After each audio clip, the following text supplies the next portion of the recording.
ਇਹਨਾਂ ਦੀ ਹੁਣ ਮੁਹਰਮ ਹੈ ਨਾ, ਤੇ ਸਾਡਾ ਸੋਗ ਦੇ ਦਿਨ ਨੇ ਹਜ਼ਰਤ ਇਮਾਮ ਹੁਸੈਨ ਦੀ ਸ਼ਹਾਦਤ ਹੈ।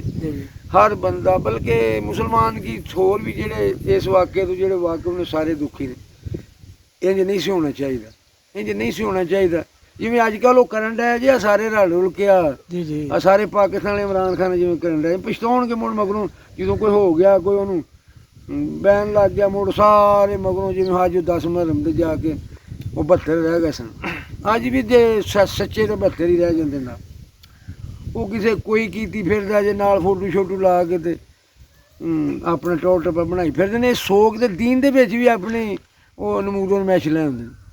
ਅਤੇ ਉਹ ਮੈਂ ਇਸੇ ਦੇ ਵਿੱਚ ਕੋਈ ਜਿਹੜੀ ਕੋਈ ਸ਼ੇਰ ਨੇ ਕੋਈ ਗਜ਼ਲ ਆਉਂਦੇ ਨੇ ਉਹਦੇ ਵਿੱਚ ਉਹ ਮੈਂ ਉਹ ਸੁਣਾਉਣ ਲੱਗਾ। ਕੂਫੀਆਂ ਵਾਂਗ ਮੁਨਾਫਿਕ ਲੋਕੀ ਚੱਲਦੇ ਨਿੱਤ ਅਨੋਖੀ ਚਾਲ, ਕੂਫੀਆਂ ਵਾਂਗ ਮੁਨਾਫਿਕ ਲੋਕੀ ਚੱਲਦੇ ਨਿੱਤ ਅਨੋਖੀ ਚਾਲ। ਇੱਕ ਦਿਨ ਨਾਲ ਹਸੈਨ ਦੇ ਹੋਣ, ਦੂਜੇ ਰੋਜ਼ ਯਜ਼ੀਦ ਦੇ ਨਾਲ, ਅਤੇ ਕੋਈ ਉਪਾਅ ਨਹੀਂ, ਕੋਈ ਸਜ਼ਾ ਨਹੀਂ ਇਸ ਮਸਲੇ ਦਾ ਤੇਰੇ ਕੋਲ।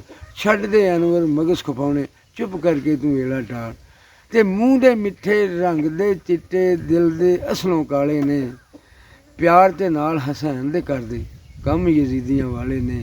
ਪਿਆਰ ਦੇ ਨਾਲ ਹਸੈਨ ਦੇ ਕਰਦੇ ਕੰਮ ਯਜ਼ੀਦੀਆਂ ਵਾਲੇ ਨੇ। ਅਤੇ ਅੱਜ ਵੀ ਕੂਫੀ, ਅੱਜ ਵੀ ਕਰਬਲ, ਅੱਜ ਵੀ ਹੈਨ ਯਜ਼ੀਦੀ ਵਾਂਗ ਹਸੈਨੀ ਲਸ਼ਕਰ ਸਾਥੋਂ ਸੀਸ ਕਟਾ ਨਾ ਹੋਏ। ਅਤੇ ਓਵਰਟੇਕ ਕੀਤਾ ਨਾ ਮੈਂ ਪਾਸ ਕੀਤਾ, ਜਾਣ ਬੁੱਝ ਕੇ ਨਹੀਂ ਕਰਾਸ ਕੀਤਾ। ਆਸ ਲੈ ਕੇ ਜਿਹੜਾ ਵੀ ਕੋਲ ਆਇਆ, ਵਸ ਲੱਗਦਿਆਂ ਨਹੀਂ ਬਿਆਸ ਕੀਤਾ। ਅਤੇ ਦਿਨ 10 ਮੁਹਰਮ ਦਾ ਯਾਦ ਆਇਆ ਮੈਨੂੰ, ਜਦੋਂ ਵੀ ਤੰਗ ਪਿਆਸ ਕੀਤਾ। ਅਤੇ ਵਿੱਚ ਕਰਬਲਾ ਪੂਰਾ ਹੱਕ ਵਫਾਦਾਰੀਆਂ ਦਾ, ਪੂਰਾ ਵਿੱਚ ਕਰਬਲਾ ਹੱਕ ਵਫਾਦਾਰੀਆਂ ਦਾ, ਜਿਵੇਂ ਗਾਜ਼ੀ ਅਬਾਸ ਕੀਤਾ।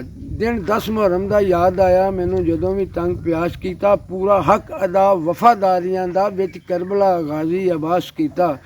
ਕਿੰਨਾ ਜਾਣਦਾ ਸੀ ਮੈਨੂੰ ਉਹ ਅਨਵਰ, ਬੜਾ ਸੋਚਿਆ ਗੌਰ ਕਿਆਸ ਕੀਤਾ। ਮੈਨੂੰ ਹੱਸਦਿਆਂ ਵੇਖ ਕੇ ਪੁੱਛਿਓ ਸੂ, ਕਿਹੜੀ ਗੱਲ ਨੇ ਤੈਨੂੰ ਉਦਾਸ ਕੀਤਾ।